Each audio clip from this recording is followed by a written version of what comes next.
Rebonjour, re-bienvenue dans cette troisième et dernière partie, les pronostics pour les Oscars 2020, avec ce que je pense voir gagner, les statuettes que je pense voir décerner, et mes récompenses personnelles. On va commencer évidemment avec les catégories techniques, remonter jusqu'aux acteurs, et ensuite on aura les catégories les plus nobles, meilleurs films étrangers, meilleure cinématographie, meilleurs films d'animation, etc., etc. On va pouvoir commencer tout de suite avec la catégorie meilleurs costumes. Sont en compétition The Irishman, parce que ça mérite un Oscar d'avoir des costards 3 pièces et des trucs dans ce genre-là, Jojo Rabbit, Joker, Little Woman, évidemment un film d'époque, pareil pour Jojo Rabbit, et Once Upon a Time in Hollywood. Alors, je trouve pas non plus que le style 60s soit le plus extraordinaire du monde, mais en termes de costumes, j'ai plus été marqué par ceux de Once Upon a Time, personnellement, donc ma statuette personnelle revient à Once Upon a Time. Je pense qu'ils remettront la statuette à Jojo Rabbit. Je pense que ce sera une des seules qu'il va avoir, ce sera pour les costumes. Il est possible qu'il l'offre à Joker, pour la tenue du Joker. Irishman et Little Woman, je les vois pas du tout recevoir un truc. Du coup, ça va être eux qui vont recevoir quelque chose, ça va être The Irishman, vous allez voir. A priori, je vois Jojo Rabbit, en ce qui me concerne. Ensuite, dans la catégorie meilleur maquillage, sont en compétition 1917. Honnêtement, je vois pas trop où est-ce qu'ils sont maquillés, ils ont un peu de terre et de trucs, mais bon. Bombshell, Joker, Judy et Maleficent. Bizarrement, beaucoup de films avec des femmes en catégorie meilleur maquillage. Je pense que je remettrai mon Oscar personnel.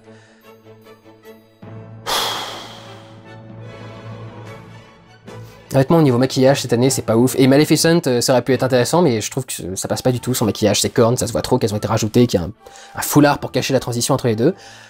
Alors, un peu par dépit, j'ai remis ma statuette personnelle à 1917. Et finalement, là, au montage, j'ai changé d'avis, donc je l'ai fait la Bombshell.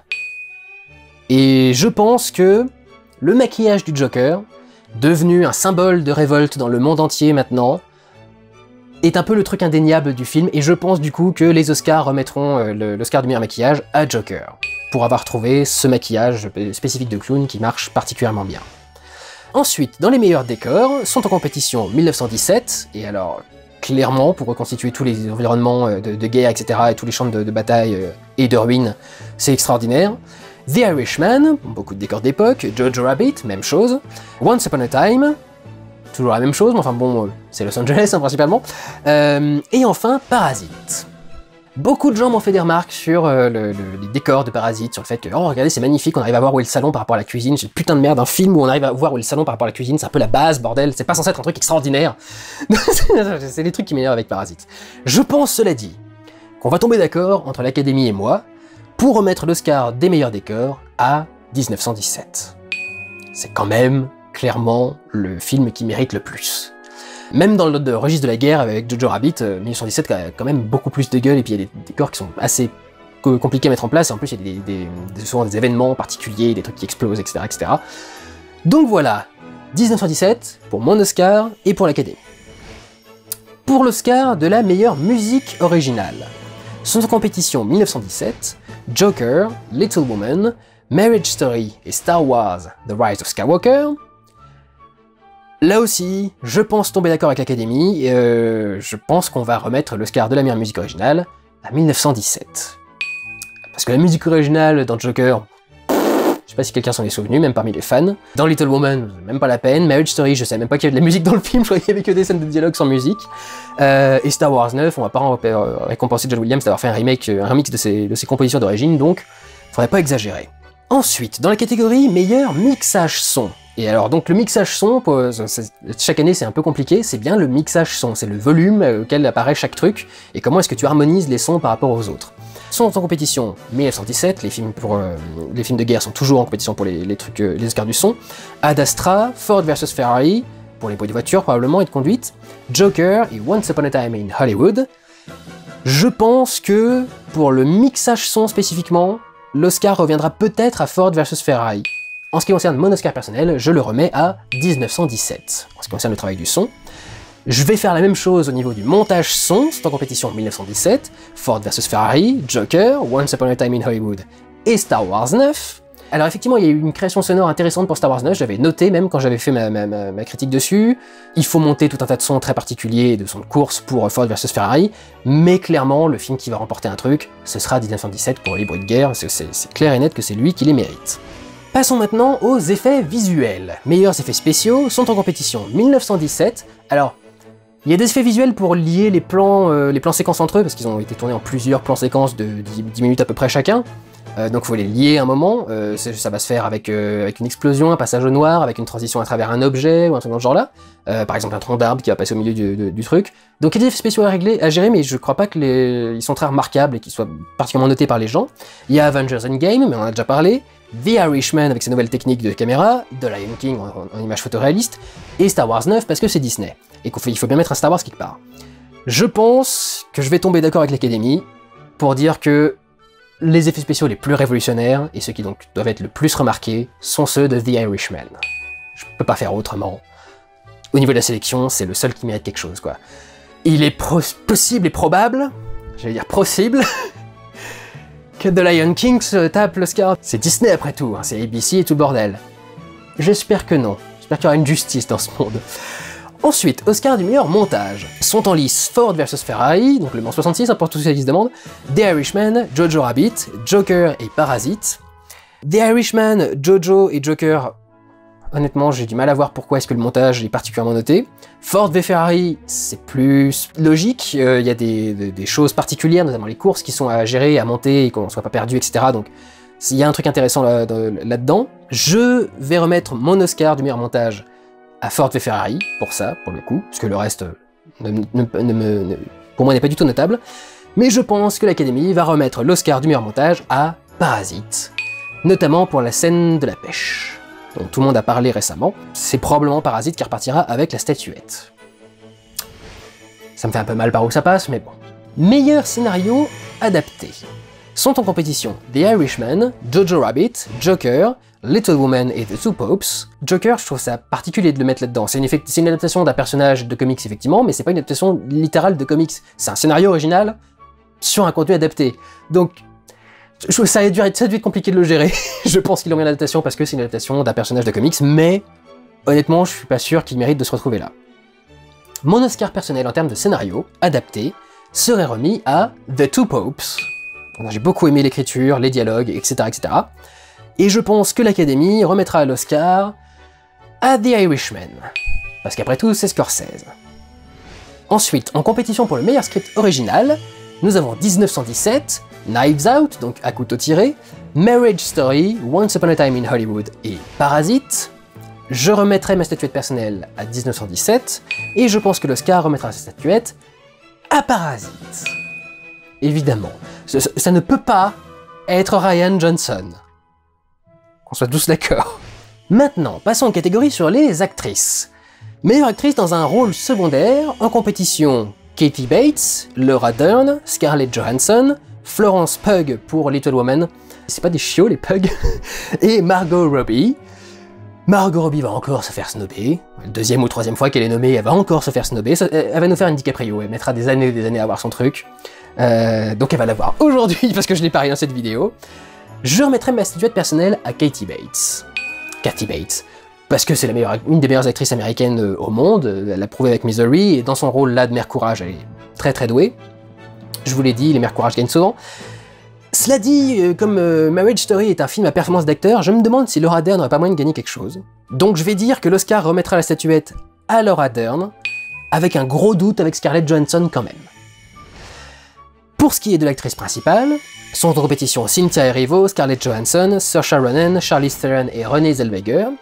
Personnellement, je remettrai ma statuette à Renée Zellweger. J'ai beaucoup hésité avec Charlize Theron parce que je trouve qu'elle fait incroyablement bien Megyn Kelly. Si vous avez déjà entendu parler Megyn Kelly, elles ont la même voix, elle a récupéré toutes ses mimiques, enfin c'est assez impressionnant. J'étais un peu parti sur Charlize Theron et finalement au niveau de la performance pure, Renée Zellweger a quand même beaucoup plus de choses à jouer que Charlize Theron.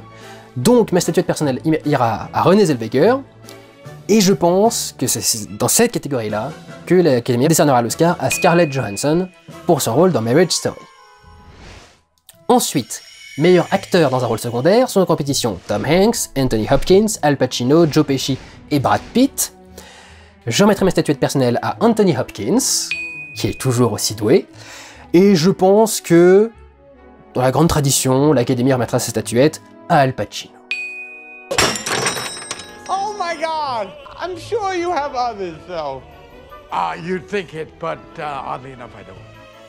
Dans la catégorie meilleur acteur dans un rôle principal, là pour le coup, j'ai un gros doute. Ma statuette personnelle reviendrait à Jonathan Pryce pour The Two Popes.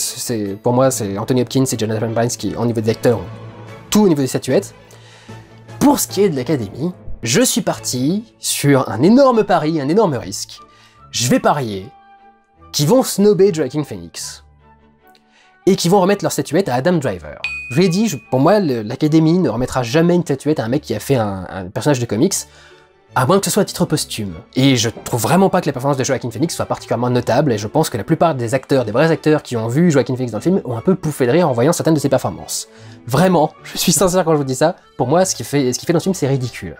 Mais on sait jamais, je pourrais me tromper, reste que je pars sur Adam Driver, en Oscar du meilleur acteur, ils ont déjà essayé de le jouer plusieurs fois l'année dernière, les années d'avant, et je pense qu'ils vont snobber Joaquin Phoenix, qui ne sera récompensé que par les autres cérémonies. Et nous arrivons enfin aux Oscars principaux. Pour ce qui est de la meilleure photographie, sont en compétition 1917, The Irishman, Joker, The Lighthouse et Once Upon a Time in Hollywood. The Lighthouse pourrait avoir ses chances avec le noir et blanc à 33, mais en fait, à chaque fois qu'il y a un film comme ça, je me dis, il pourrait avoir ses chances et il le snob toujours. Donc je pense que c'est juste genre par nostalgie, qu'ils se disent « Ah tiens, un film noir et blanc, on va mettre ça en compétition. » Je sais pas trop pourquoi. La cinématographie de Joker était pas particulièrement notable, enfin je l'ai trouvée extrêmement plate, les lumières chaudes sont jaunes, les lumières froides sont bleues, enfin il y a vraiment rien de spécial à noter quoi. The Irishman c'est très jaunâtre, je trouve qu'il n'y a rien de très spécial à noter non plus. Et Once Upon a Time in Hollywood pareil, j'ai pas trouvé que c'était particulièrement notable, mais à la limite certains plans, certains cadres pourraient être jolis, mais la photo elle-même pas grand chose. Donc pour moi, en cinématographie, l'Académie va tomber d'accord avec moi et nous allons donner l'Oscar 1917. Dans la section meilleur film d'animation, sont en compétition Dragon 3, donc How to Train Your Dragon 3 The Hidden World, J'ai perdu mon corps, I Lost My Body, j'ai hésité entre les deux, c'est pour ça, Klaus, Missing Link et Toy Story 4. Alors vous le savez, depuis le début des Oscars, je me dis toujours la formule c'est le film d'animation Disney gagne, tous les ans. Mais cette année le film d'animation Disney c'est Toy Story 4. Et du coup, j'ai l'impression que les gens sont pas ultra fans du film, qu'il a pas fait un énorme buzz, il a dû dépasser son milliard comme d'habitude, mais... Enfin, avec Disney, mais je crois pas qu'il ait fait un énorme buzz, et je crois que les gens étaient plutôt déçus du film au final. Alors du coup, j'ai peur que ça fasse un petit peu le truc qu'il y a eu l'année dernière avec Spider-Man Into the Spider-Verse, et j'ai pris un gros risque. En connaissance de cause, en connaissance du risque, je me suis dit, peut-être que cette année, l'Académie va remettre son Oscar à Dragon 3. Parce que dans les films qui sont là, je pense que c'est le plus appréciable, à peu près au même niveau que Toy Story 4, et celui qui fait les choses les plus intéressantes visuellement, notamment au niveau du nombre de dragons. Après, mon choix personnel, pour ce qui est de l'aspect révolutionnaire de la technique, c'est Klaus. Pour moi, c'est lui qui mérite de gagner, parce qu'il a fait quelque chose d'assez neuf et d'assez révolutionnaire dans l'animation. Mais, on a vu avec le film d'animation sur Van Gogh, par exemple, qui avait été peint entièrement dans le style de Van Gogh, que ça gagne pas toujours ce genre de mérite. Donc, j'ai pas trop fait ce pari-là, mais peut-être que Klaus pourrait remporter quelque chose. Et alors rapidement, parce que encore une fois j'en ai même pas vu la moitié, dans la catégorie meilleur film étranger sont en compétition Corpus Christi, Honeyland, Les Misérables, Pain and Glory, donc Gloria y Dolor, et Parasite. Et je pense que Parasite va remporter la statuette. Ensuite, en compétition pour le meilleur réalisateur, Bong Joon-ho pour Parasite, Sam Mendes pour 1917, Todd Phillips pour Joker, Martin Scorsese pour The Irishman et Quentin Tarantino pour Once Upon a Time in Hollywood.